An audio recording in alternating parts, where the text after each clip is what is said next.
Hello dear viewers. 50 Shades Freed is Memento with butt plugs. The 50 Shades franchise is so many things to so many people. For some, it's an exciting, sex-filled trilogy about a dominant and his submissive, and for others, it's a soothing set of films where none of the leads ever speak above an asthma-level whisper. Many go to these films to enjoy attractive naked people cavorting in expensive locations. Others go in wondering, how will Rita Ora be disrespected this time? At one point in this film, her character is abducted and held for $5 million, and I just wanted to tell her kidnapper, bro, she couldn't even get that many retweets. But are the 50 Shades films basic? As I left the press screening for this week's final installment, 50 Shades Freed, I heard a critic dismiss the movie as such, implying that the film was so simple, so generic, that it might as well be an Olive Garden breadstick. This, I push back on. Any critic who would describe the 50 Shades films as basic or boring is not to be trusted. These films are insane, delightful, and borderline avant-garde in how they continually stymie every expectation of what a movie is supposed to do. There are elements thrown into the 50 Shades franchise that would sustain a narrative through line in almost any other movie, a car chase here, a vengeful, gun-wielding ex there, but here, they are often dropped as soon as they're introduced, with the films careening away from their own plot points like a pinball machine spring-loaded with Ben Washington balls. No 5-minute section in 50 Shades Freed has any relation to the 5 minutes before it. The film just starts over. It's Memento, but with butt plugs. If you see a ton of movies for a living, as I do, this head-spinning unpredictability is a good thing.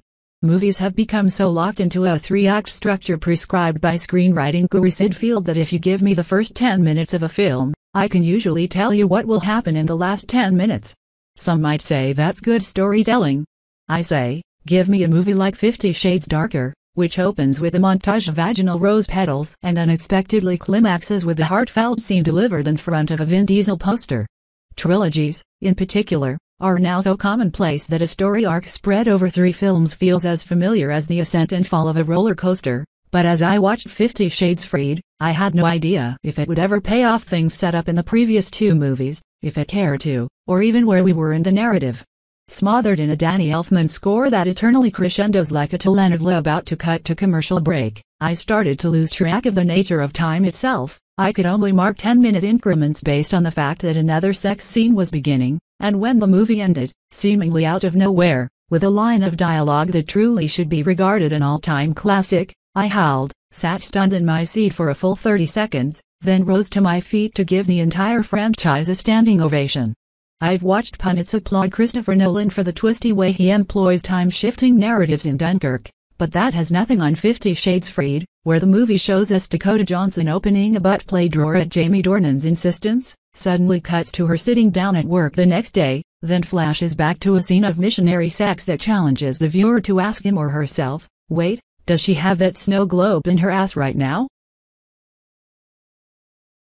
We've spent awards season touting Phantom Thread, where 2 strong-minded people tussle for control over their marriage, and I'll have you know that 50 Shades Freed is almost hilariously similar to that film in its themes, except that it has a Tyler Hoechlin cameo and a scene where Dornan debates shoving a spoonful of Halo Top straight into someone's Rita orifice. The names in 50 Shades are just as delicious as Phantom Thread's Reynolds Woodcock, and pronounced so skeptically, Boyce, Fox, Mrs. Anastasia, Gray, that it's like everyone got new identities in witness protection and they're already fucking it up. It's wonderful. So while other critics are ready to be done with this franchise, and the cast will now go their separate ways, Dakota Johnson has Luca Guadagnino's next film lined up, while the rest of the actors will simply mark time until they are cast as the hot parents on a CW show. I have to confess, I'll miss 50 Shades and all that it has given us.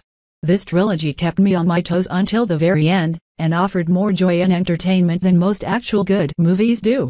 It may be embarrassing to say this in a public forum, but if it's basic to love a franchise where Jamie Dornan does sexy pommel horse exercises and occasionally smiles like a 10-year-old who just started a fire, if it's basic to scream with laughter when Dakota Johnson tells an Ivanka look-alike, you can go and climb into your shit-colored car and drive back to Seattle, possibly the meanest line I've ever heard.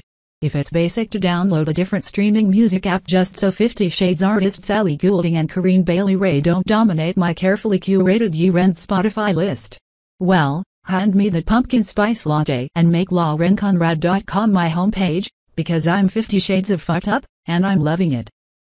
Thank you for watching. Do not forget to subscribe to receive what's new.